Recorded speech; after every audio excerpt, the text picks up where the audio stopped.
the story of Genshin Impact has had its difficulties, we'll say. There are some interesting things going on in the background that surrounds the greater lore of Teyvat, Khaenri'ah, and then actually links back to the hunt for our sibling. I can't believe it, the actual main plot of the game. Whew.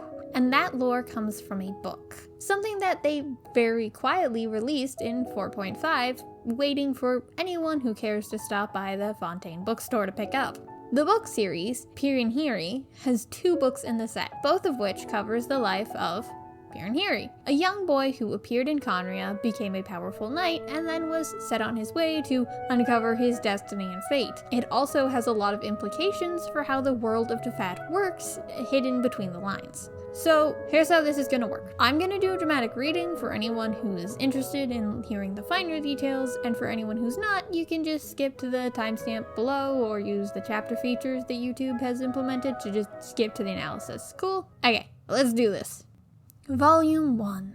This is a story from very ancient times indeed. It is said that in those days, birds had not yet split into domestic and wild kindreds.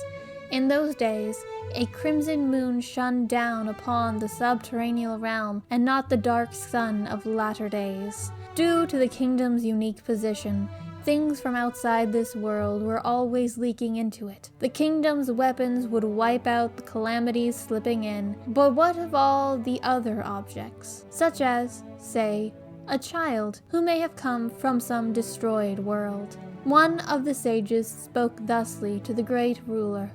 "O high lord of the nobles, a child once told me a tale of another world.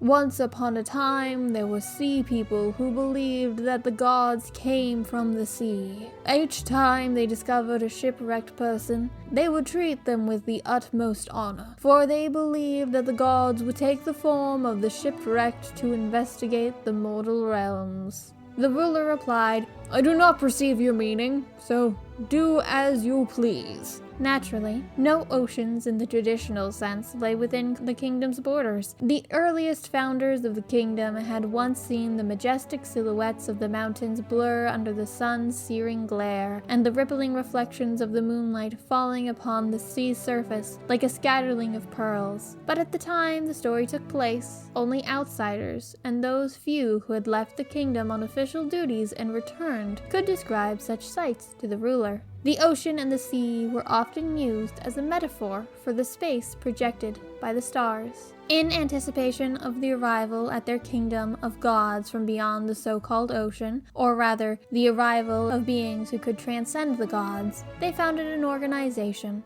an orphanage, to take care of such children. In latter days, the orphans of the kingdom and those who wandered in from outside were accepted as well. The young Perinheri's first memory was that of being asked by the grown-ups to crawl through a dark corridor. This passage might have been a chimney for winter fires, for it was filled with coal ash, and there was not a single crack in it through which smoke or light could pass through. As he crawled, he would sometimes stumble in the pitch-black darkness. Fortunately, the corridor appeared designed for the passage of children in the first place, so the falls were not very painful. It also lacked any annoying cobwebs. When Perinheri reached the end at last, the exit had not opened yet.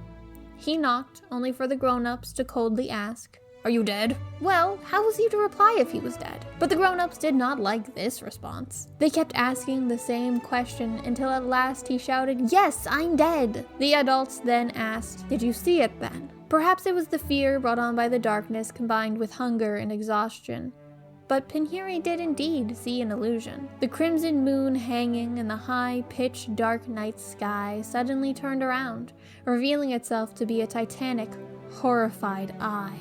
The adults opened the door and embraced the soot-covered Perinheri. "You have traversed the fire of 2 worlds within the hearth, and here you are reborn." Though the crimson moon set and the dark sun descended into yet another darker dusk, that transcendental person from beyond who the kingdom orphanage was awaiting never arrived. But unusual individuals, they had aplenty, and many of those who strode forth from the gates of that orphanage became the great knights of the kingdom. Perinheri was, in his time, the leading figure among their ranks. That is, unless he was forced to compete with his best friend, Hillebrand. They should have competed for glory and decided who was superior, though the amount of honor they crowned themselves in, and in the number of goblets of fine wine down during the festivals afterwards, but for some reason, their rivalry would take a mortal turn.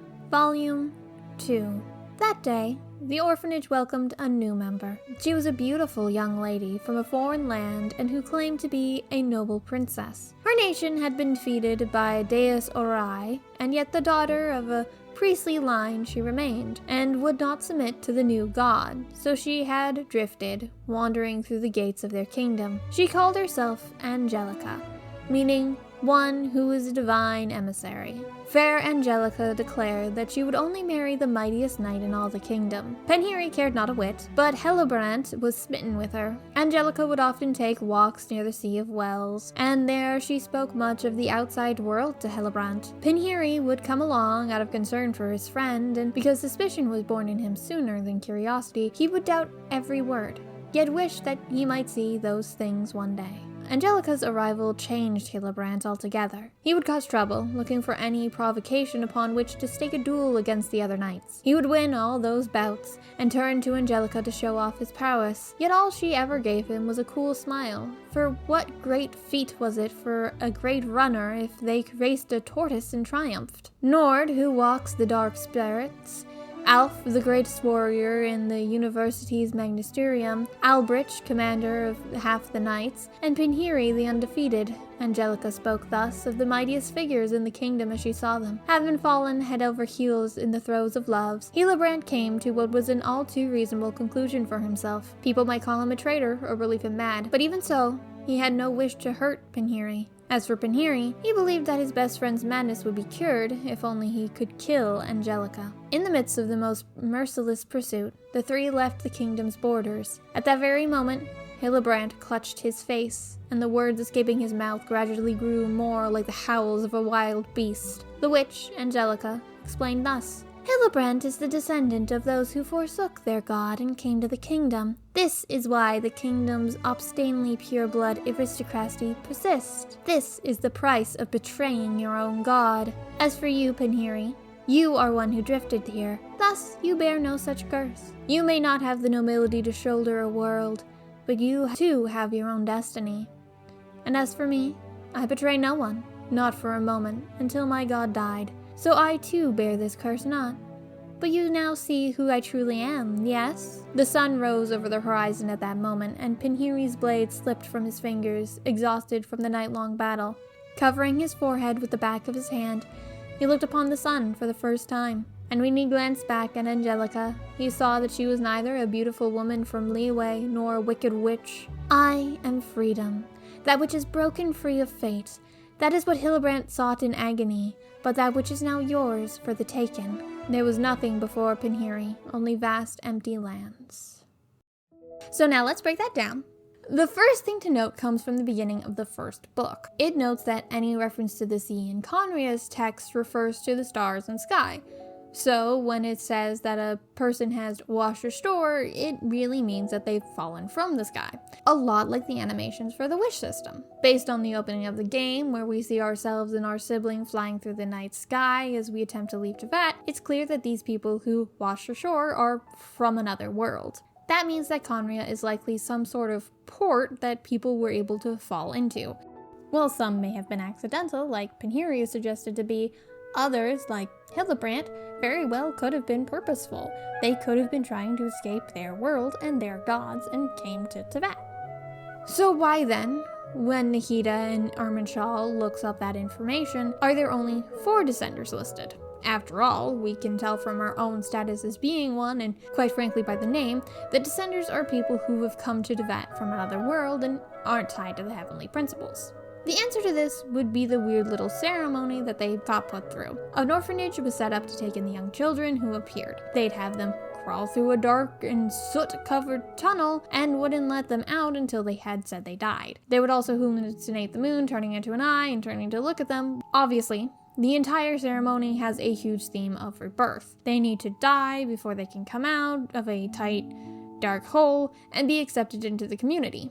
The eye is likely the heavenly principles then turning not only to acknowledge but see, witness, and monitor the child as they are now under its rules, and in a sense, in the game's programming. And none of them would really remember the world they came from because they were just children. The tunnel chimney thing is specifically said to be for children. And the story makes reference to taking out any threats to Teyvat before saying, but what about a small child? This all comes together to imply that anyone above, say, I don't know, probably 10 years old, was murdered. This explains why there are not that many descenders, and also what likely happened to our sibling. While we were in our coma, they became a citizen of Khaenri'ah. They were acknowledged and became monitored by the heavenly principles. After all, wherever we go in Teyvat, we are seen as a child. They keep refusing us alcohol and all that jazz. The same was likely true for our sibling, and they were likely put through the same or a very similar ritual. So why were they and some other people not transformed into Hilichurls? We know from Calibrant, our little Hilichurlian friend from the Archon quest of the same name, that pure-blooded Khaenri'ahs don't get transformed. We also see that at the end of the second story, the witch named Angelica goes into a rant about who is and isn't allowed to turn.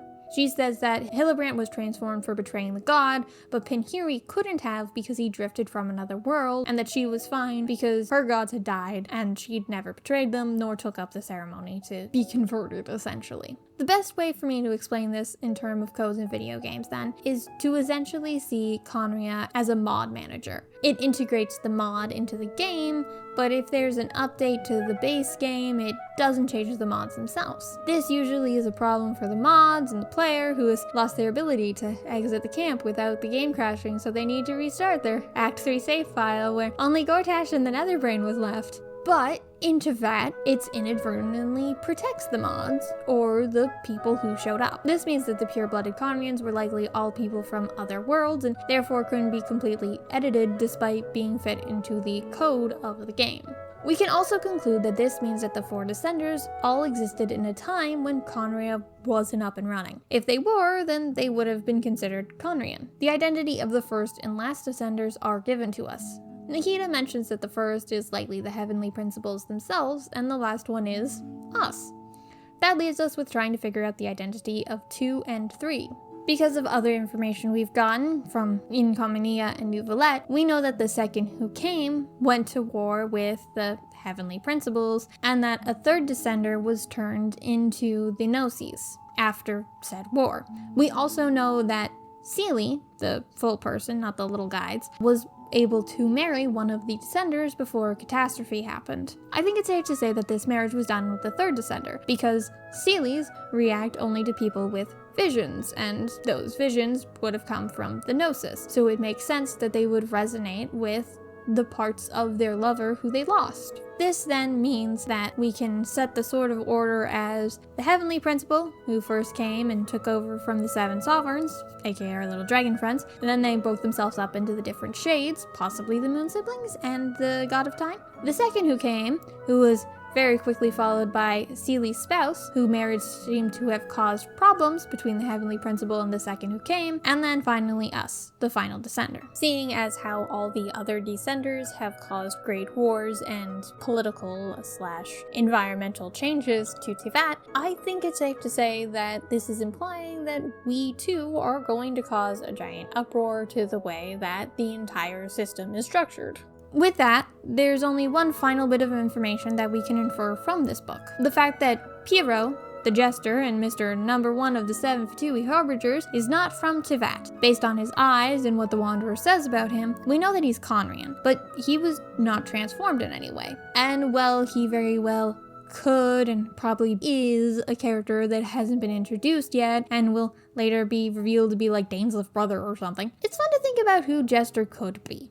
And given that these books end with Perinheri going off into the world to meet his fate, I want to pin him as the Jester's true identity. This would give him a reason to hate Celestia, the heavenly principles, and encouraged the Tsaritsa to go to war with them. Not only did they take his Khaenri'ah home away from him, but if he remembered his life before Teyvat, he could want to destroy them to be able to go back to his other homes. It would also make sense that they are then, in a way, fighting against the harsh restrictions put on Teyvat, which keeps everybody in Teyvat and stops people from joining the world. So yeah, those are my crazy theories for the version. All scattered and over the place. I hope it was coherent, but I don't know if it was. I'm gonna go find a hole to hide in until something makes me want to crawl out again. Have a great day, stay safe, thank you for doing whatever you did to hear me say this, and goodbye.